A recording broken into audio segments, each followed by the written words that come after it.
విష్ణు శర్మ కృత పంచతంత్ర మిత్రభేద మిత్రప్రాప్ 23వ భాగం 1/8/24.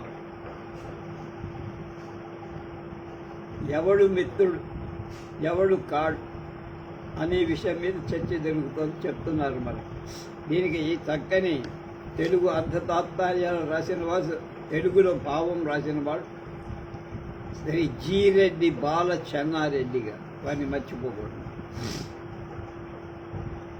విద్వద్భిః సుహృదామత్రా చహ్నైరేవ సంశయం.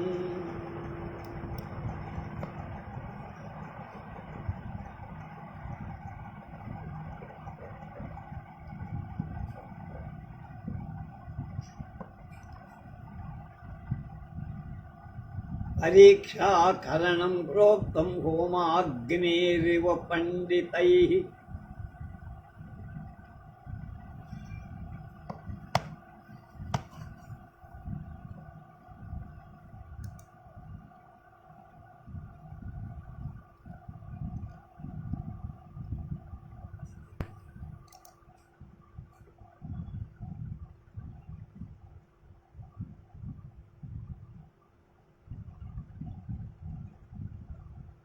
విద్వాంసులైన వాడు హోమాగ్నిలాగా అనుమానం లేకుండా పరీక్షించాలి అని పండితులు చెప్తున్నారు. హోమాగ్ని ఎలా పరీక్ష చేస్తున్నారు?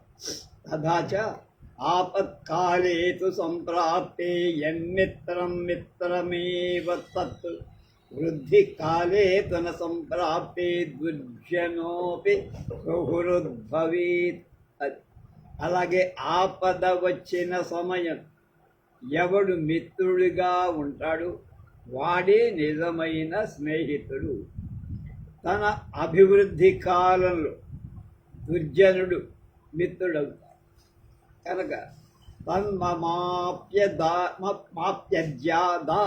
విద్వేషే విశ్వతః సముత్థో నీతి విరుద్ధేయం మైత్రీ మాంసాశభి వాయసైః జలచరాణాం సాద్విధముచ్యతే. మిత్రం కోపి న కస్యాపి నితాంతం న చ వైరకృత్ దృశ్యతే మిత్ర విధ్వస్తాత్ కార్యాద్వైరీ పరీక్షితః. దృశ్యంతే మిత్ర విధ్వస్తాః కార్యాద్వైరి వివర్ధితాః అని పాఠ అంతరం కూడా. అందువల్ల నేడు నాకు అంటే ఈ కాకి విషయంలో నమ్మకం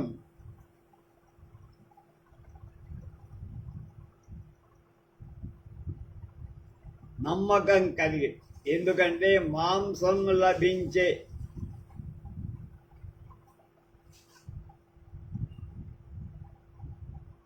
కాకులతో నీటిలో తిరిగే వాటికి, చేపలు తాబేళ్ళు మొదలైన వాటికి నీతి అంటే స్నేహం అనేది మైత్రి నీతికి విరుద్ధం అయింది అని పెద్దలు చెప్తున్నారు. పెద్దలు ఈ విషయంలో బాగా ఆలోచించి చెప్పుకుంటారు. ఎవడు ఎవరికి నిత్యం మిత్రుడు కాదు, సమయాన్ని బట్టి మారు. అలాగే ఎవడు శత్రువు అంటే శాశ్వత మిత్రుడు కానీ శాశ్వత శత్రుడు కానీ. ఇవాళ ఒక పార్టీలో ఉంటాడు, జంప్ జిలాని అంటాడు, రేపు ఇంకో పార్టీలోకి వెళ్తాడు. కనుక కార్యవశాన మిత్రుల చేత నాశనమైన వాళ్ళు, శత్రువుల చేత వృద్ధి పొందిన వాళ్ళు లోకంలో కనపడు. శత్రువుల వల్ల అభివృద్ధి చెందినవాడు, మిత్రుల వల్ల దెబ్బతిన్నవాడు లోకంలో ఉన్నారు రాబాయ్ అని చెప్పి. తస్వాగతం భవత స్వగృహవధాస్యతామత్ర సరస్తీరే యచ్చ విత్త నాశో విదేశవానశ్చ.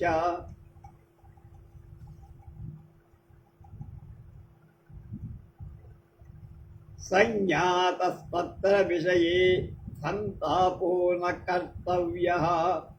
పెద్దలు ఏం చెప్పారు? ఉక్తంచ అభ్రఛాయా ఖలప్రీతి సిద్ధమన్నంచ యోషితః.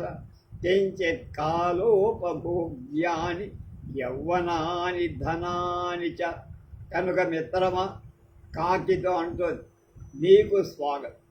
ఈ చెరువు ఒడ్డున నీ ఇంట్లో లాగానే ఉండు హాయిగా. ధననాశనం, సంస్థల నివాసం కలిగినందువల్ల నీకు విచారించదు. విజ్ఞులు కూడా ఇలాంటి సందర్భాల్లో ఒక విషయం చెప్పారు. మేఘాలను ఇచ్చే నీడ, దుర్జనుల మైత్రి, వండిన అన్నం, స్త్రీలు, యౌవనం, ధనం ఇవన్నీ స్వల్పకాలంలోనే అనుభవించాలి, స్థిరంగా ఉండేవి కావు. అత ఏవ వివేకినోచితాత్మానో ధనస్పృహ న కుర్వంతి. అలాగే చెప్తే దీనికి మళ్ళా ఇంకొక నీతి వాక్యం చెప్పి, ఉక్తంచ సుసంచితైర్జీవనవత్ సురక్షితైర్నిజేపి దేహేన విజయోజితైః క్వచిత్ పుంసోయమాంతం ప్రజతోపి నిష్ఠురై ఏతైర్ధనై పంచనదీన దీయతే అన్న. అందువల్ల ఇంద్రియాలను జయించిన జ్ఞాను ధనంపై ఆశ పెట్టుకోరు. విజ్ఞులు ఇలాంటి సందర్భంలో ఒక నీతి బోధించి, బాగా కూడబెట్టింది అంటే సంపాదించి, ప్రాణతుల్యంగా రక్షించింది, తన శరీర విషయంలో కూడా ఎప్పుడూ ఖర్చు చేయబడనిది అంటే ఎంతో డబ్బు సంపాదించాడు, మూలలో దాచాడు, కానీ దాని ఉపయోగం అయిన ధనం ఉందే చాలా కఠినమైంది. అది మన ప్రాణం తీసు.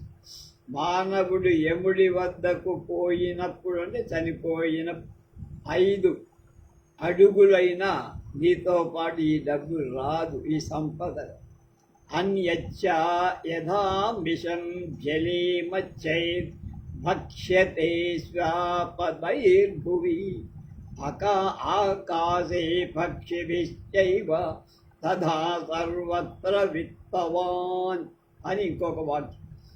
అలాగే ఎలా మాంసం నీటిలో ఉన్న చేపల అంటే మాంసాన్ని చేపలు తింటాయి, భూమిపై హింస ప్రాణుల చేత, ఆకాశంలో పక్షుల చేత మాంసాలు తెరబడతాయి. అలాగే ధనవంతుడు అందరి చేత భక్షింపబడతాడు. ఎవడో వాడి కోపం వస్తుంది, డబ్బంతా సంపదనంతా దోచేస్తాడు.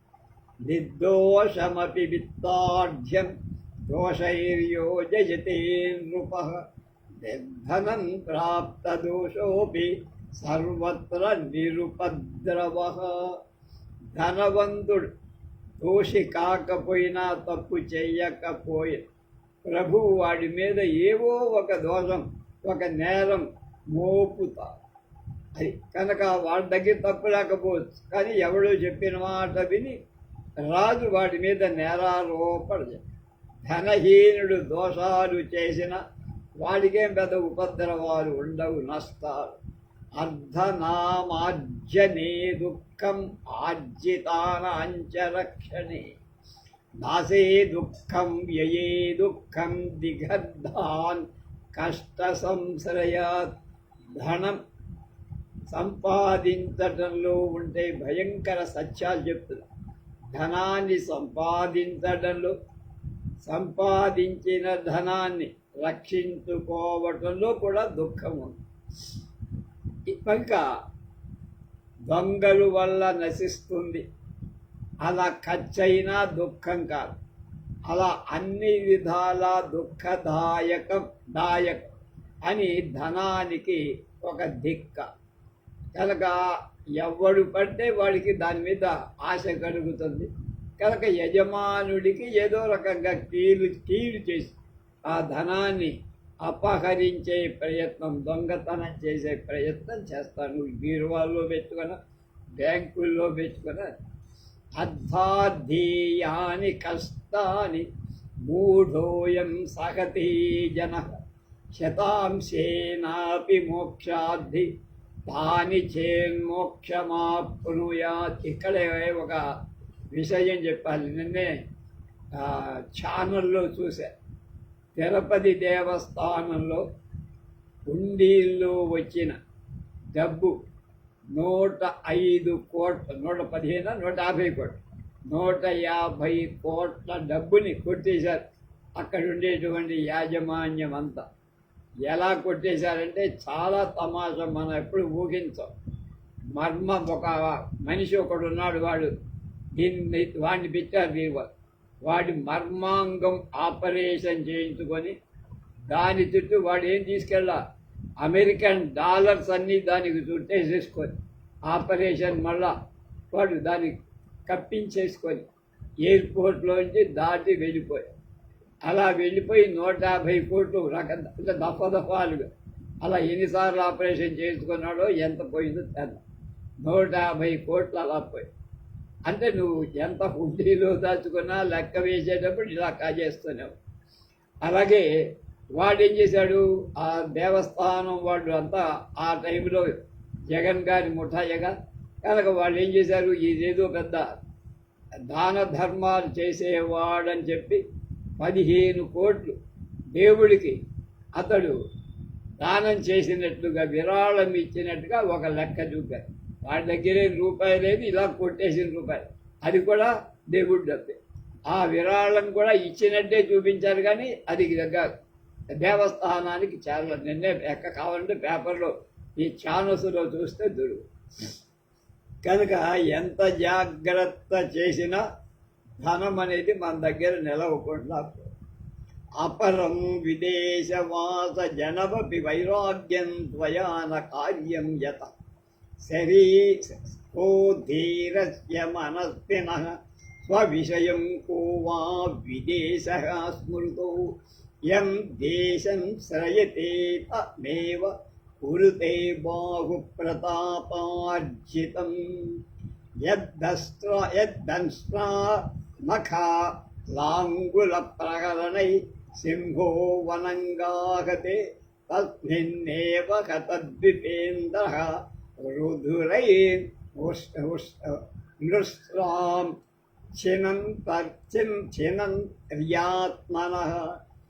దీనుడైన జ్ఞానికి స్వదేశం ఏమిటి, వాడి బుద్ధి తెలివితేటలు జ్ఞానం సంపన్న చదువుకుంటే ఎక్కడికైనా వెళ్ళి బతుకుతారు. అలాగే వాళ్ళకి దేశమని విదేశమని వింటూ ఉండవు. అంటే సమస్త ప్రపంచంలో వాళ్ళ తెలివితేటలతో వాళ్ళ బుద్ధి జ్ఞానంతో బతుకుతారు. మన వాళ్ళు ఎంతమంది వేల మంది ఇక్కడ బీటెక్ పాస్ అయ్యి అమెరికా వెళ్ళి అక్కడ వాళ్ళని మించిన ఉద్యోగాలు చేసి బోలెడు సంపాదిస్తున్న సంగతి మనం. కనుక ఇక్కడే ఉండాలి అనక్క. ఏ దేశంలో ఉంటాడు ఆ దాన్ని తన భుజఫలం చేత స్వాధీనం చేసు.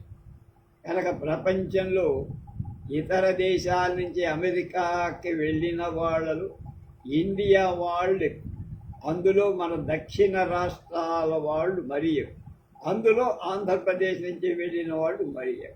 అక్కడ పెద్ద పెద్ద బ్యాంకులు స్థాపించారు, ఇండస్ట్రీస్ అంటే కర్మాగారాలు స్థాపించారు, మొత్తం దున్నేస్తున్నారు అమెరికా. ఇప్పుడు మీరు చూస్తే అమెరికా ప్రెసిడెంట్గా మన తెలుగు అమ్మాయి, భారతదేశానికి చెందిన అమ్మాయి కమలా హ్యారిస్ అనే ఆవిడ ఇప్పుడు అమెరికా ప్రెసిడెంట్ పదవికి పోటీ చేస్తోంది డెమోక్రాటిక్ పార్టీ తరఫున. అంతకుముందు అంటే ఇంతవరకు 217 ఏళ్ళైంది అమెరికాకి స్వాతంత్రం వచ్చి.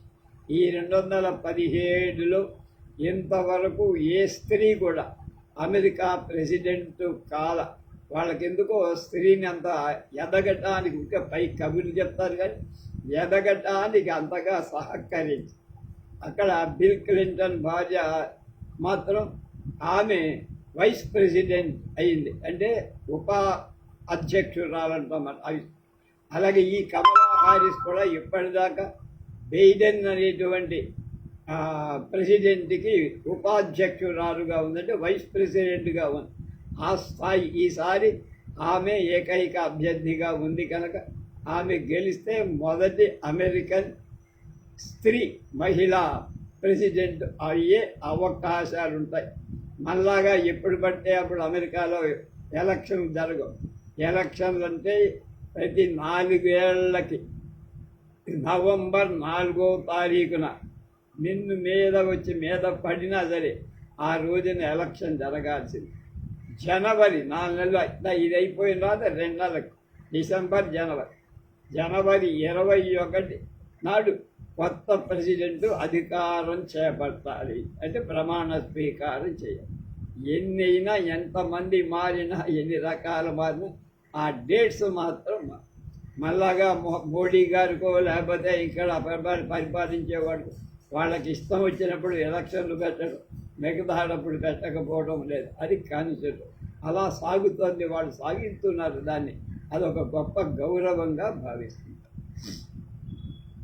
కనుక ధీరుడైన జ్ఞానికి స్వదేశం అని ఉండదు, విదేశం అనేది ఉండదు, సమస్తం అతని అధీనంలోనే ఉంటుంది. ఏ దేశంలో ఉంటాడో దాన్ని తన బుద్ధి బలం భుజబలం చేత స్వాధీనం చేసుకో.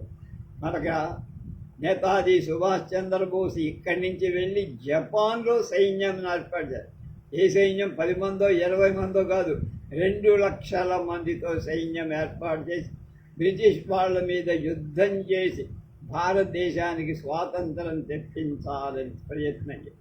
కనుక బుద్ధి బలం భుజబలం ఉంటే అవి అసాధ్యమేం కాదు. సింహం తన కోరల గోళ్ళు తోక అని దాని ఆయుధాలు 2 గోళ్ళు బాగా వాడిగా ఉంటాయి. దాంతో అలాగే తోకతో కొట్టిందంటే, సింహం తోక పెట్టిందంటే సగం ప్రాణం పోయినట్టు. అవే దాని ఆయుధాలు. ఏ అడవిలో ప్రవేశిస్తుందో అక్కడ ఏనుగు రాజులు కూడా తలపాల్సిందే, దానికి లోబడి ఉండాలి. వాటి రక్తంతో తన దాహం తీర్చుకుంటుంది. గొప్ప బలిసిన ఏనుగు మెదడు మీద అక్కడ ఇదంతా మరి అక్కడ కాడుతుంది, పంజాబెట్టో దెబ్బ అయిపోయింది, సొంబసెట్లు పడిపోతుంది, చంపేస్తుంది. అర్ధహీన పరిదేశే గతోపి ప్రాజ్ఞవాన్ భవతి స కథంచిదపి సదీసీదతి గుప్తంచ. ఈ విషయంలో ఇంకా పెద్దలు ఏం చెప్పారు?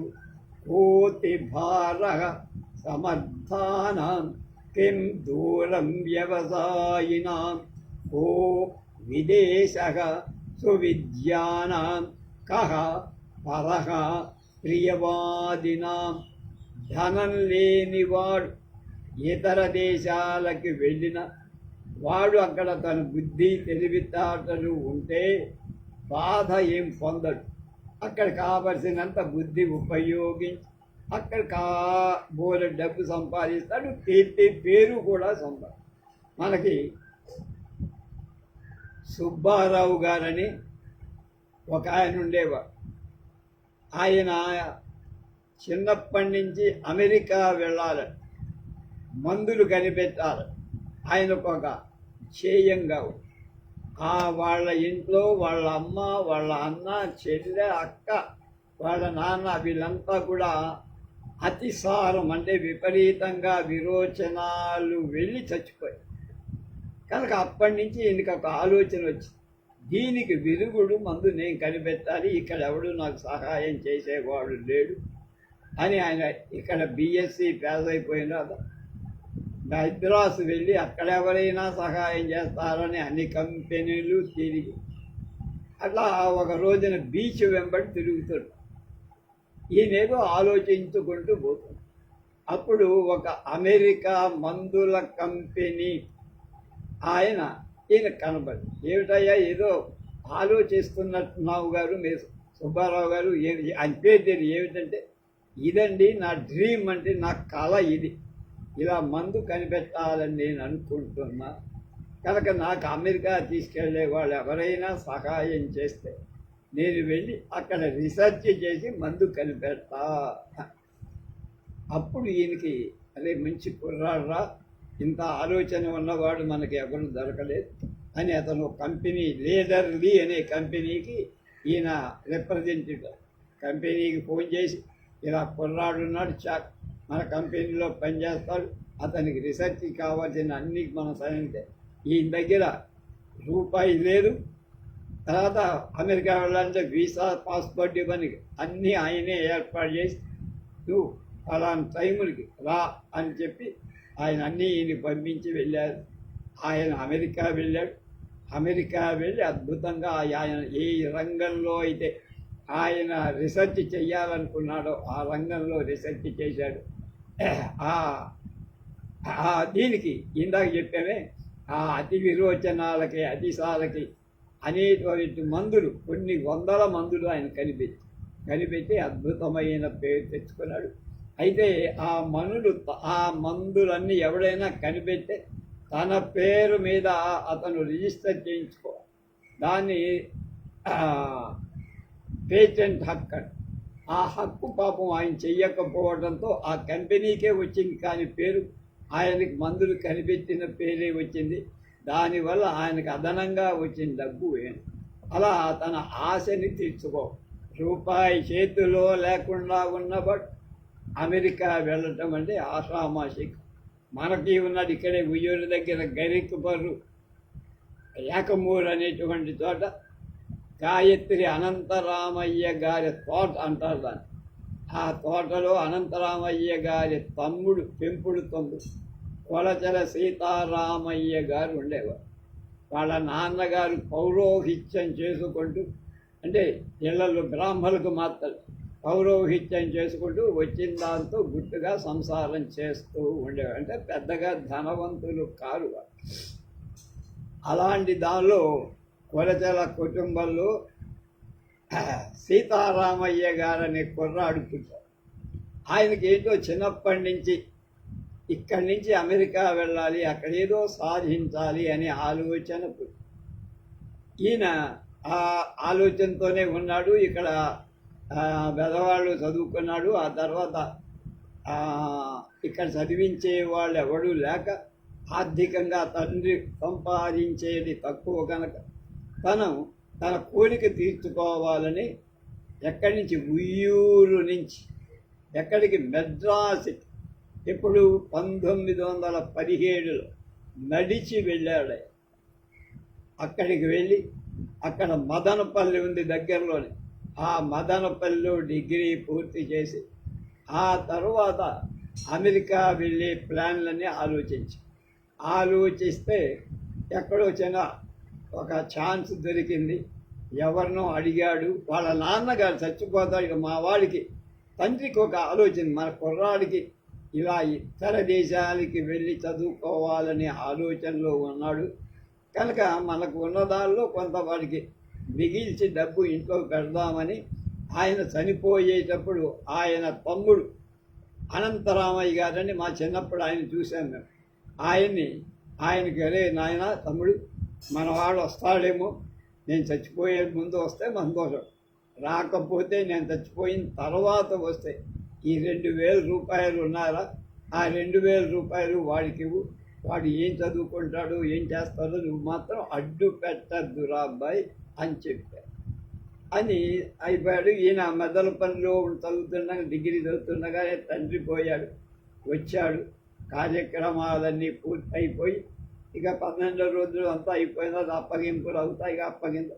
అప్పుడు ఇక్కడ అనంతరామయ్య గారు ఒరే నాయన మీ నాన్న నా దగ్గర 2000 రూపాయలు దాచి ఉంచాడురా, నీకేనా చదువు కావటానికి ఉపయోగించుకోవాలి, కానీ మీ నాన్న చెప్పింది ఏమిటంటే ఇతర దేశాలకు వెళ్ళొద్దు, ఇక్కడే ఇండియాలో ఉండు అని చెప్పమన్నారా. 1కి 2 సార్లు వింటే సంతోషం, లేకపోతే నేను చేయగలిగిందేమి మీ నాన్న చెప్పింది, ఇదిగో డబ్బులు రబ్బా అని చెప్పి. కాదు బాబాయ్, నేను వెళ్ళాల్సిందే, అమెరికా వెళ్ళాల్సిందే, చదువుకోవాల్సిందే, నేను నా రీసెర్చ్ నేను చేసుకోవాల్సిందే అన్నాడు. ఇందాక చెప్పినట్టుగానే వెళ్ళాడు. ఆ డబ్బులు తీసుకొని ఒక పడవ ఎక్కటానికి వెళ్తుంటే అక్కడ మదనపల్లిలో ఈయనతో పాటు చదువుకున్నటువంటి ఒకడు, ఆయన దగ్గర చదువుకున్న ఒక శిష్యుడు కొంతకాలం టీచర్గా ఏదో పని, వాడు ఏం చేశాడంటే పడవ ఎక్కబోతుంటే సార్ ఇక్కడ మన డబ్బులు రూపాయల్లో ఇవి పనికిరావు, దీన్ని డాలర్లోకి మారుతాలి, నేను మార్చుకొస్తానంటే ఈయన వాడిని నమ్మి 2000 రూపాయలు చేతికిచ్చాడు. వాడు ఈ పడవ ఓడ బయలుదేరేదాకా వాడు రాదు, అయిపోయాడు. జంప్ చేయాలని అంటాడే, అది బతుకుపోయాడు. ఆయన అతడు ఎక్కడుంటాడో అంతకుముందే తెలుసుకున్నాడు. అక్కడ ఆగుతుంది ఈ ఓడ. అక్కడికి వెళ్ళి అంటే ఇక్కడికి వెళ్ళడానికి కదా కొంత డబ్బులు ఉన్నాయి, ఎవరో సహాయం చేశారు.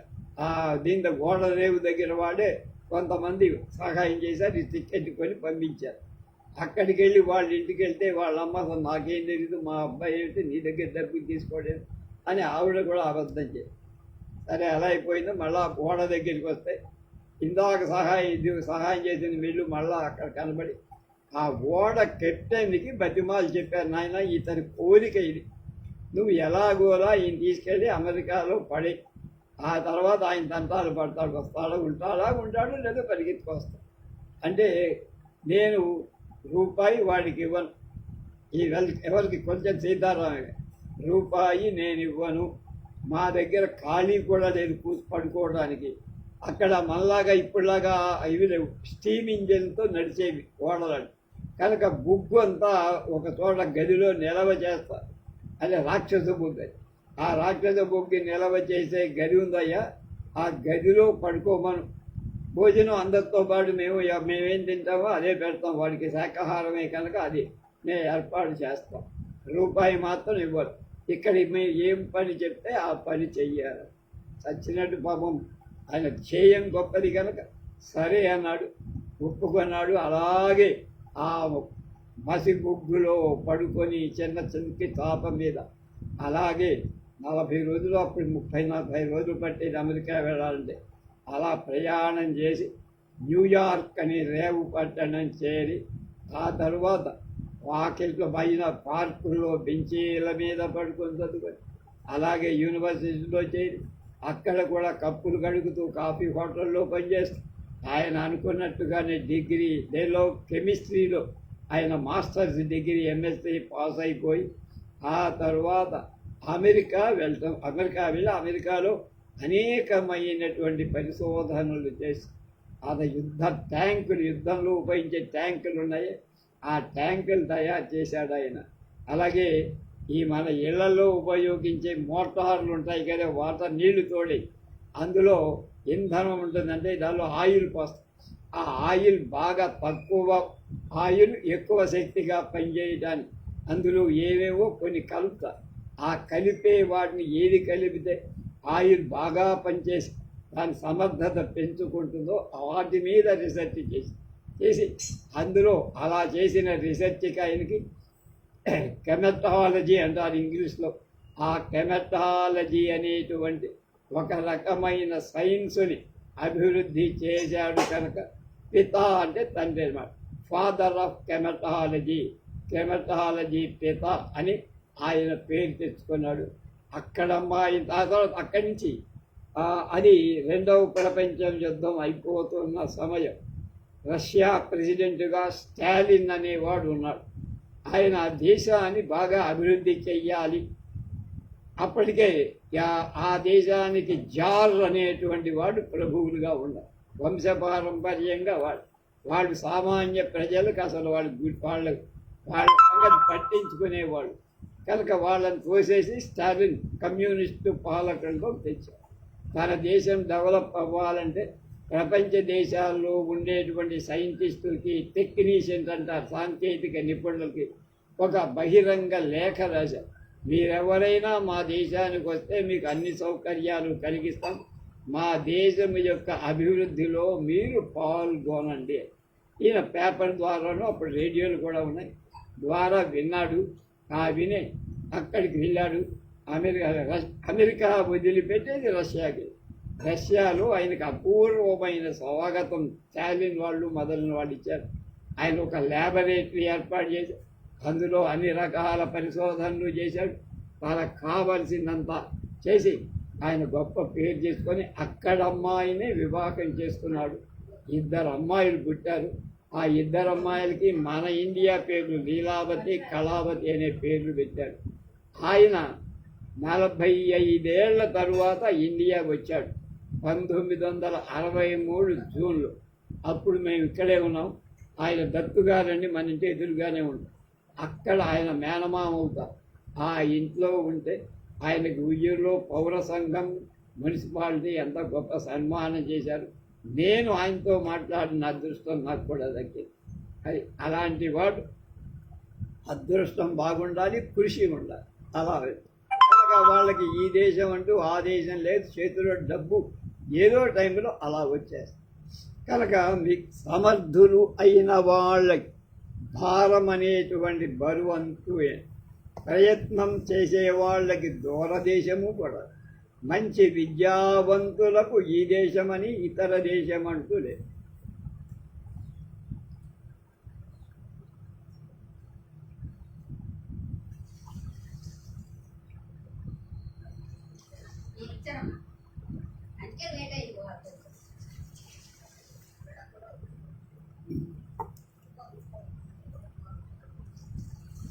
ప్రేమగా మధురంగా మాట్లాడేవాళ్ళు అందరూ బంధువులు అవుతారు, మిత్రులు, ఆత్మీయులు. తత్ప్రజ్ఞానిధిర్భవాన్ న ప్రాకృత పురుష తుల్య అథవా ఉత్సాహ సంపన్నమదీర్ఘసూత్రం క్రియా విధిజ్ఞం వ్యసనేష్వసక్తం శూరం కృతజ్ఞం దృఢ సౌహృదం చ లక్ష్మీ స్వయం మార్గతివాసహేతో. నువ్వు ప్రతిభతో సముద్రం వంటి వాడి, ప్రతిభలో తెలివిదారు సాధారణ పురుషుల వంటి వాడివి కాదు. అంతేకాదయ్యా, ఉత్సాహవంతుడు, దీర్ఘ ఆలోచనలతో కార్యాల్లో ఆలస్యం చెయ్యనివాడు, కార్యాల పద్ధతి ఎలా చెయ్యాలో తెలిసినవాడు, వ్యసనాలు లేనివాడు, పరాక్రమంతుడు, చేసిన మేలు మరవనివాడు, స్థిరమైన మిత్రులు కలవాడు అయిన పురుషుడిది నివాస నిమిత్తమై లక్ష్మి స్వయంగా వాణ్ణే వెదుక్కుంటూ వస్తుంది అని. అపరం ప్రాప్తోప్యర్థ కర్మ ప్రాప్త్యా నశ్యతి తదేతావంతి దినాని త్వదీయం ఆసీత్ ముహూర్తమవ్యనాత్మీయం భోక్తం న లభ్యతే స్వయం ఆగతమపి విధనా వ క్రియతే అర్ధస్యోపార్జనం కృత్వా నైవ భోగం సమశ్నుతే అరణ్యం మహదాసాధ్యః మూఢః సోమిలకో యథా. హిరణ్యకుడు అడిగాడు, ఆహా కథమేటత, కథ ఏమిటో చెప్పవయ్యా సోమిలకుడు కథ. అలాగే డబ్బు లభించిన కర్మాను బట్టి అది పోతుంది కనుక అందుచేత అన్ని రోజులు నీతిగా ఉంటుంది మందే అని అనుకోకూడదు. కనుక ఎంతో జాగ్రత్త. ముహూర్త కాలం కూడా అనుభవించటానికి నిలవదు డబ్బు, అంత చెంచదు. స్వయంగా వచ్చింది కూడా విధి చేత అపహరింపబడి మంది కాకుండా చేస్తుంది. ధనం సంపాదించి గాఢ అరణ్యంలో మూఢుడులైన సోమిలకుడిలాగా, అంటే విధి ప్రతికూలించడమై మానవుడు ధనాన్ని సంపాదించిన అనుభవించలే. హిరణ్యకుడయ్యాడు. ఎవడయ్యా వాడు? ఆ మంధరకుడు. ఆ కథ చెప్పమని కథ చెప్పారు. 7వ కథ మిత్ర ప్రాప్తిలో మందభాగ్య సోమిలక కథ. కస్మిన్ చిరదిస్థానే సోమిలకో నామ కౌలికో వసతి స్మ. సచానేక విధపట్ట రచనారంజాని పార్థివోచిత సదైవ వస్త్రాణ్యుత్పాదయ. పురంతశ్చానేక విధపట్ట రచన నిపుణ్యాస్తి న భోజనాచ్ఛాదనాభ్యధికం కథమప్యర్థమాత్రం సంపద్య. అధాన్యే యత్ర సామాన్య కౌలికా స్థూలవస్త్ర సంపాదన విజ్ఞానినో మహర్ది సంపన్న. తానవలోక్య స్వభార్యాం ఆహ ప్రియే పశ్యైతాన్ స్థూలపట్టకారకాన్ ధన కనక సమృద్ధాన్ తవ ధారణం మమైతస్థాన్ తదన్యత్రో ఉపాయోజనాయ గచ్ఛామి. సాప్రాహ భో ప్రియతమ మిథ్యా ప్రలభితమేదన్యత్ర ఘటానం ధనం భవతి స్వస్థానేన భవతీతి ఉక్తం చ ఉత్పతంతి యదాకాశే నిపతంతి మహీతదే పక్షిణాం తదపి ప్రాప్య నాదత్తముపతిష్టది. ఒకానొక నగరంలో కథ చెప్తున్నా. సోమీలకుడు అనే సాలెవాడు అనేసాడు. అతడు నానా విధాలైన బట్టలు తయారు చేసేవాడు. మహారాజులకు అతని వస్త్రాలు చాలా ముచ్చటగా కట్టుకోవడానికి బాగుంది. కానీ అలా బహువిధ వస్త్ర నిర్మాణ నిపుణుడైన అతనికి తిండికి గుడ్డకు మించి డబ్బు వచ్చేది కాదు.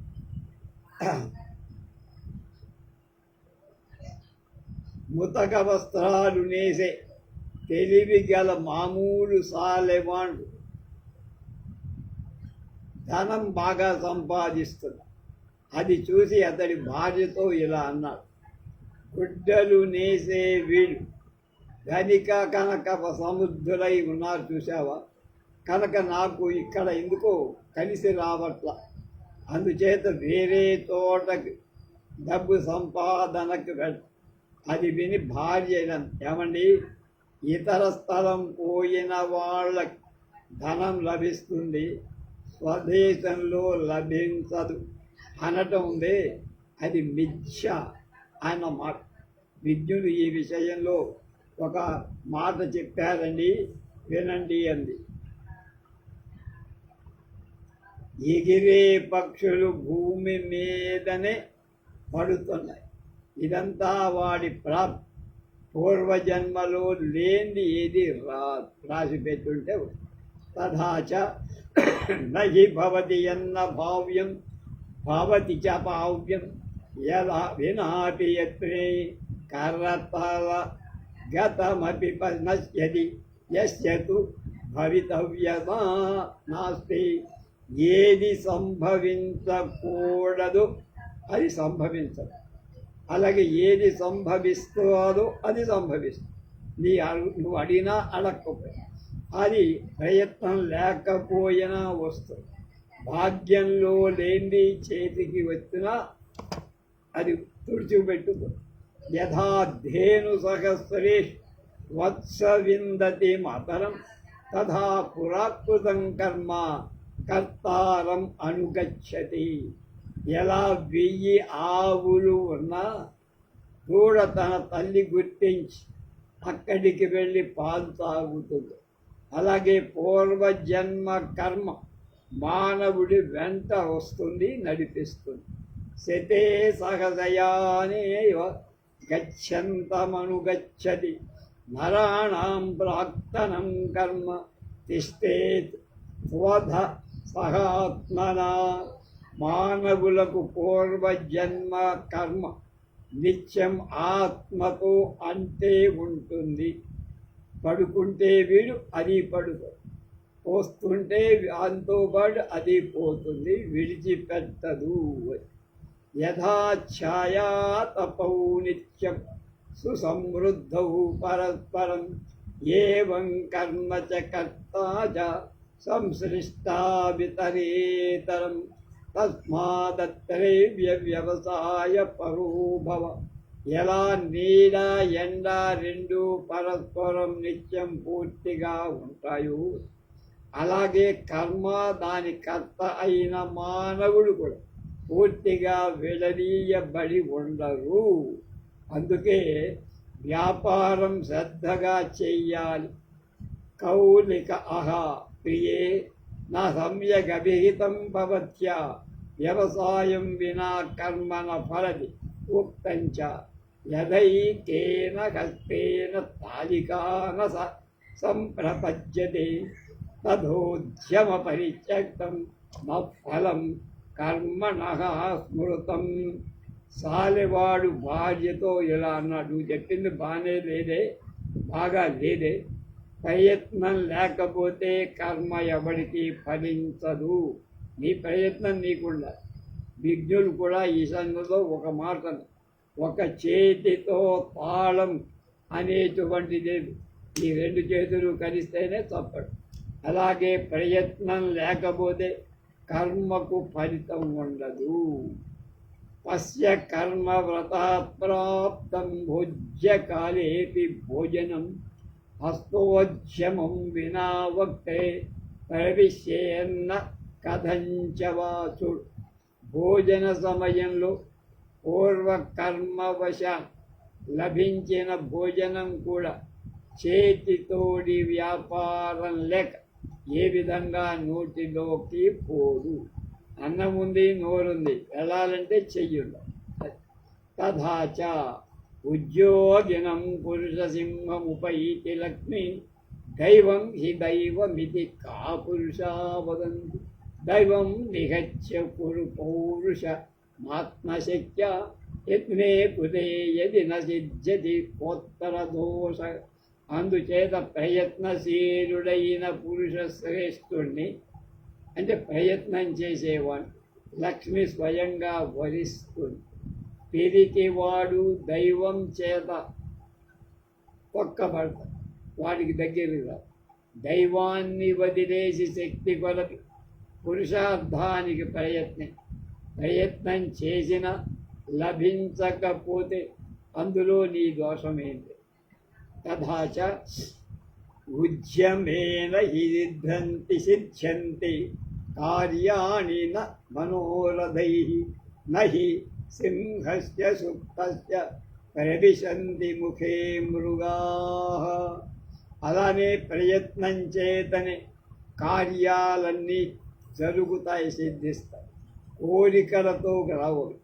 నిద్రించే సింహం నోటిలోకి ఏవైనా మృగాలు వచ్చి నన్ను తినమ్మా అని లోపలికి వెళ్తాయా?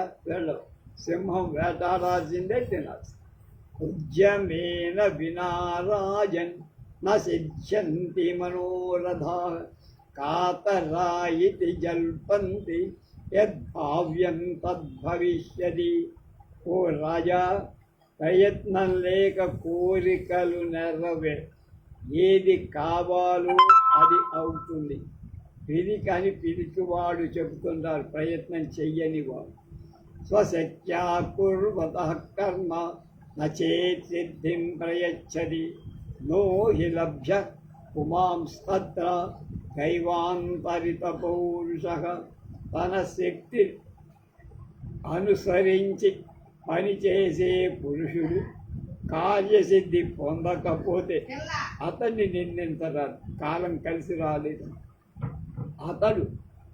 అతని పురుష ప్రయత్నం దైవం చేత చెడగొట్టబడింది అనుకోవాలి.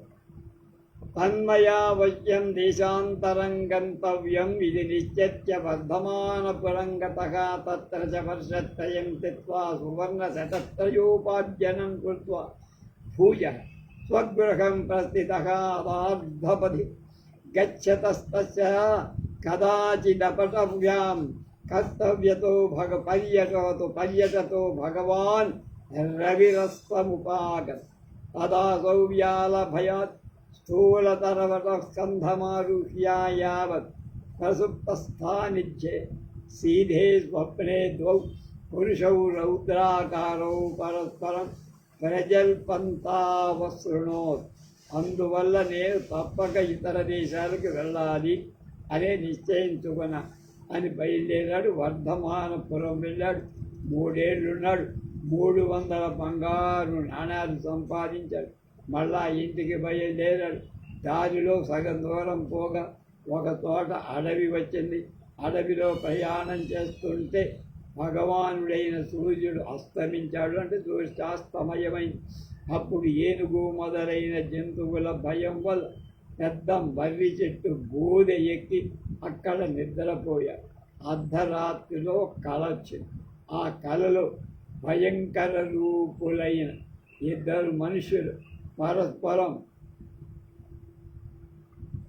మాట్లాడుకోవటం వాడు విన్నాడు. కల ఇది. అది తత్రైక ప్రోహ భూకర్త త్వం కిం సమంచపైచ్ యదస్య సోమికలస్య భోజనాచ్ఛాదనాభ్యధికా సమృద్ధిర్నాతి తత్కంపయాస్య సువర్ణశతత్రయం ప్రదత్తం నః ఉభౌ కర్మన్ మయావశ్యం దాతవ్యం వ్యవసాయినాం తత్ర చ తస్యా పరిణతస్వత్తాయాః ఇది అథా యావదసౌ కౌలికం ప్రబుద్ధः సువర్ణగ్రంథిమవలోకయతి తావద్రిక్తం పశ్యతి తాతా సాపేక్షం చింతయామాసహూ కిమేతత్ మహతా కష్టనిముపార్జితం విత్తం హేళయాత్వాపి గతం తద్వర్ణశ్రమో కించనః తదరి స్వపత్న్యా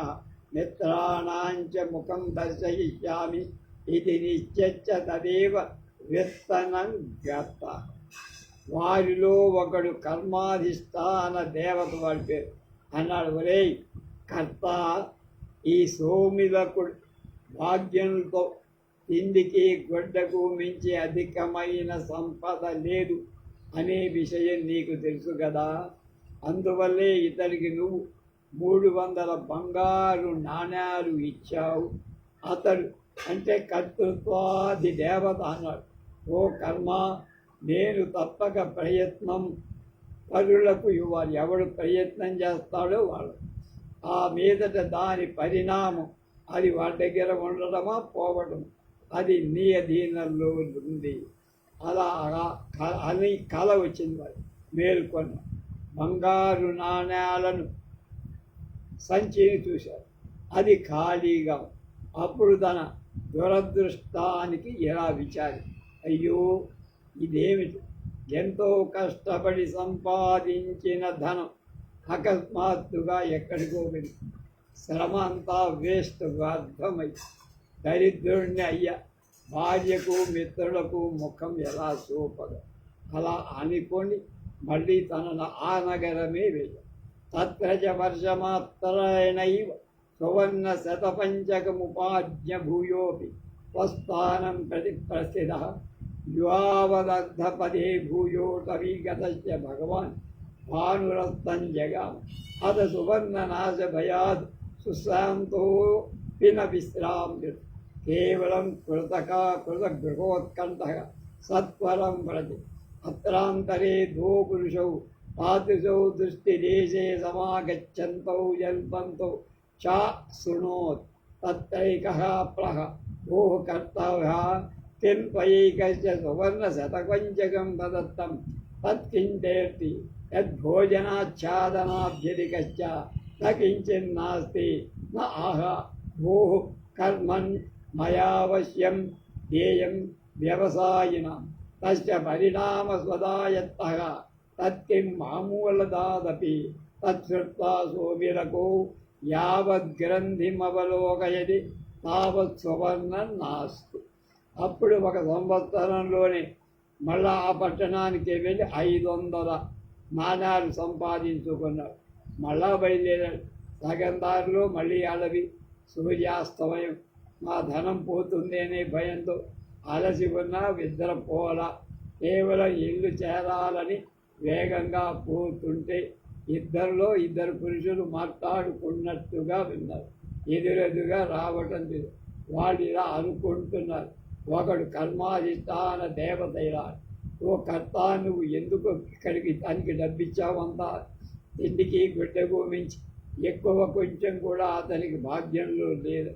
అతడు కర్తృత్వాన్ని అలా సమాధానం చెప్పి, కర్మ ప్రయత్న తత్పరులకు నేను తప్పక సాయపడాలి.